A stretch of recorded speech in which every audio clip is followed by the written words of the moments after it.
उन्होंने सीधे शब्दों में चेतावनी दी कि शिक्षा के नाम पर चल रहे अवैध अड्डों को किसी भी कीमत पर बर्दाश्त नहीं किया जाएगा। मंत्री का आरोप है कि पिछली सरकार ने वोट बैंक की राजनीति के लिए जिन नियमों को ताक पर रखा था उन्हें अब दुरुस्त किया जाएगा। यूपी और गुजरात के मॉडल पर राज्य के कोने कोने में बिना मान्यता के चल रहे अवैध मदरसों को चिन्हित कर उन पर ताला लगाया जाएगा। ये दिशा एवं गुजरात और यूपी मॉडल है, ये पश्चिम बंगाल चलবে। দাদা অনেক মাদ্রাসা আছে বেআইনি ভাবে চলছে, বেআইনি মাদ্রাসার বিরুদ্ধে আপনারা কি ব্যবস্থা নেবেন? समस्त बेआईनी मदरसा আমরা বন্ধ করব। वहीं दूसरी तरफ विपक्ष ने इस मुद्दे पर सरकार की चौतरफा घेराबंदी शुरू कर दी है। टीएमसी धर्म का रंग देने में लगी हुई है। पूर्व मंत्री सिद्दुकुल्ला चौधरी ने आरोप लगाया कि इस कार्रवाई के बहाने जानबूझकर मुस्लिमों को डराया जा रहा है। बीजेपी का एजेंडा है। हम कहेंगे मानिकतला में बहुत इलीगल है, डनलप में है, इसी तरह चिड़िया मोड़ में है। जिधर देखेंगे इलीगल बिल्डिंग पहले से तोड़ो, पता चलेगा, वह थप्पड़ मिलेगा। मुसलमानों को इसमें डराया नहीं जा सकता। हम प्योरली हिंदुस्तानी है, उनसे पहले हिंदुस्तान यही रहेंगे और जो ताकत है डेमोक्रेसी में इस्तेमाल करके आगे बढ़ेंगे।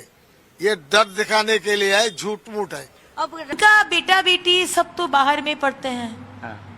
फिराद हकीम का बेटा बेटी सब सेंट स्टीफन कॉलेज हार्वर्ड में पढ़ाई किए हैं।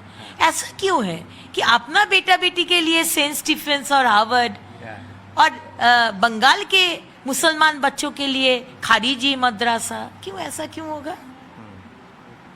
ये द्विचारिता और हिपोक्रेसी मत करिए सिद्दीकुल्ला चौधरी, और ये धर्म का राजनीति ना अभी बंद करिए। भारतीय न्याय संहिता सबके लिए है।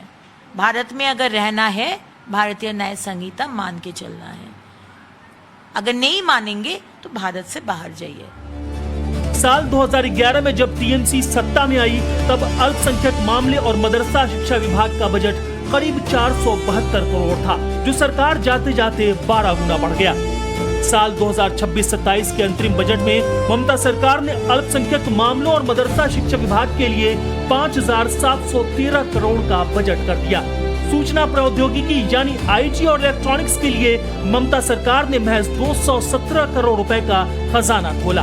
विज्ञान और प्रौद्योगिकी के लिए यही कोई 80 से 82 करोड़ और उद्योग और वाणिज्य के लिए 1400 करोड़ का बजट दिया। ममता सरकार में किस हद तक तुष्टीकरण हो रहा था उसके गवाह ये आंकड़े हैं। ममता बनर्जी 5,713 करोड़ अलॉटमेंट किया मद्रासा और माइनॉरिटी डेवलपमेंट के लिए, और आईटी के लिए 207 या समथिंग। प्रधानमंत्री ने इस बयान का जिक्र किया था। हाँ, आईटी के लिए समथिंग 207 और इंडस्ट्री के लिए भी 207। मैंने आईटी, इस दुनिया में आईटी का दरकार नहीं है, इंडस्ट्री का भी दरकार नहीं है, सिर्फ वोट चाहिए मुसलमानों का, इसलिए 5,713 करोड़ का अलॉटमेंट। शुभेंदु सरकार का एक्शन सिर्फ अवैध मदरसों और अतिक्रमण तक सीमित नहीं है। शुभेंदु सरकार का दूसरा सबसे बड़ा प्रहार उन लोगों पर है जिन्होंने फेक प्रमाण पत्र बनवाकर योग्य युवाओं के हक पर डाका डाला। टीएमसी शासन के दौरान हुए इस कथित घोटाले के खिलाफ अब निर्णायक जंग का बिगुल फूंक दिया गया है। साल 2011 से लेकर अब तक यानी पिछले 15 सालों में जारी किए गए 1,69,00,000 जाति प्रमाण पत्र अब सरकार के रडार पर हैं। सरकार ने सभी जिला अधिकारियों को आदेश दिया है एक एक सर्टिफिकेट की दोबारा जांच की जाए। 2011 से अब तक बंगाल में 1 करोड़ SC, 21 लाख ST और 48 लाख OBC सर्टिफिकेट जारी हुए। इनमें से करीब 48 लाख सर्टिफिकेट तो अकेले दुआरे सरकार कैंपों के जरिए बांटे गए थे। हड़ी को तोड़फोड़ किया है। हमारी कानून है प्रदेश में, एक कानून लागू होगा। तोड़फोड़ करने वाला का खिलाफ तो पुलिस कस्टडी, रिमांड, इंटरोगेशन वो तो होगा ही होगा।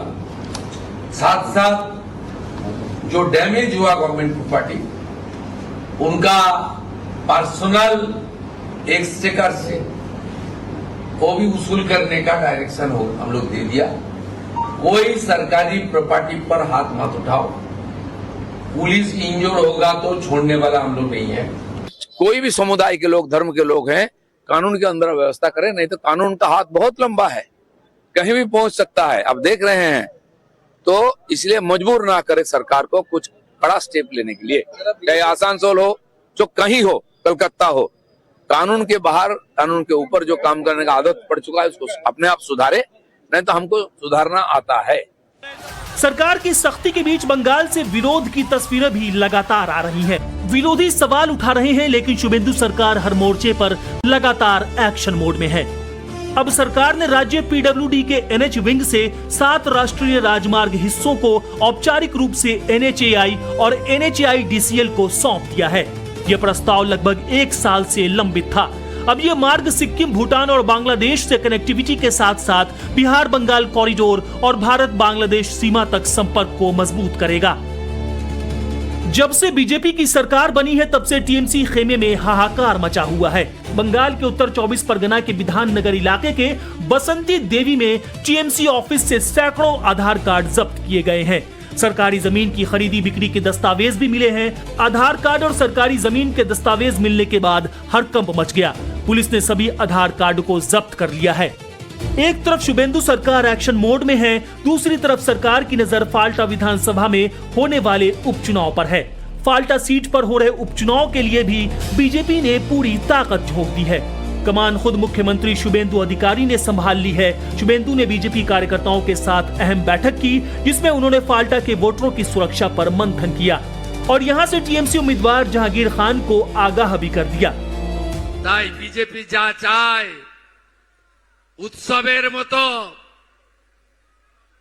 জয় শ্রীরামের ধ্বনি, শঙ্খবাদন, হরি হরি বল, হরে কৃষ্ণ মন্ত্র, মৃদঙ্গ খঞ্জনি, রাধে রাধে এই উৎসব পালন করবেন আগামী 21 তারিখে। আর কোথায় গেলেন তথাকথিত পুষ্পা নাকি নাম? ও ডাকাতটা কোথায়? ও ডাকাতটা কোথায়? কোথায় দেখা যাচ্ছে? দেখা যাচ্ছে যত অভিযোগ করেছে সাধারণ নির্বাচনের फाल्टा में 29 अप्रैल को अंतिम चरण में चुनाव हुए थे, जिसमें इलेक्शन कमीशन को कई पोलिंग सेंटर से चुनाव में गड़बड़ी और लोकतांत्रिक प्रक्रिया के उल्लंघन की शिकायत मिली थी, जिसके बाद चुनाव आयोग ने फाल्टा का चुनाव रद्द कर दिया था और अब इस सीट पर 21 मई को चुनाव होने जा रहे हैं। शांति और सुरक्षित चुनाव के लिए शुभेंदु सरकार ने पूरा दम लगा दिया है। अब सवाल है कि अगर शुभेंदु सरकार बंगाल के विकास और तुष्टीकरण के खात्मे के लिए एक्शन ले रही है तो इससे विरोधियों को टेंशन क्यों है? सवाल ये भी है कि अवैध मदरसों पर बुलडोजर गरजने के बाद बंगाल की सियासी तपिश और कितनी बढ़ेगी? ब्यूरो रिपोर्ट, टाइम्स नाउ नव भारत।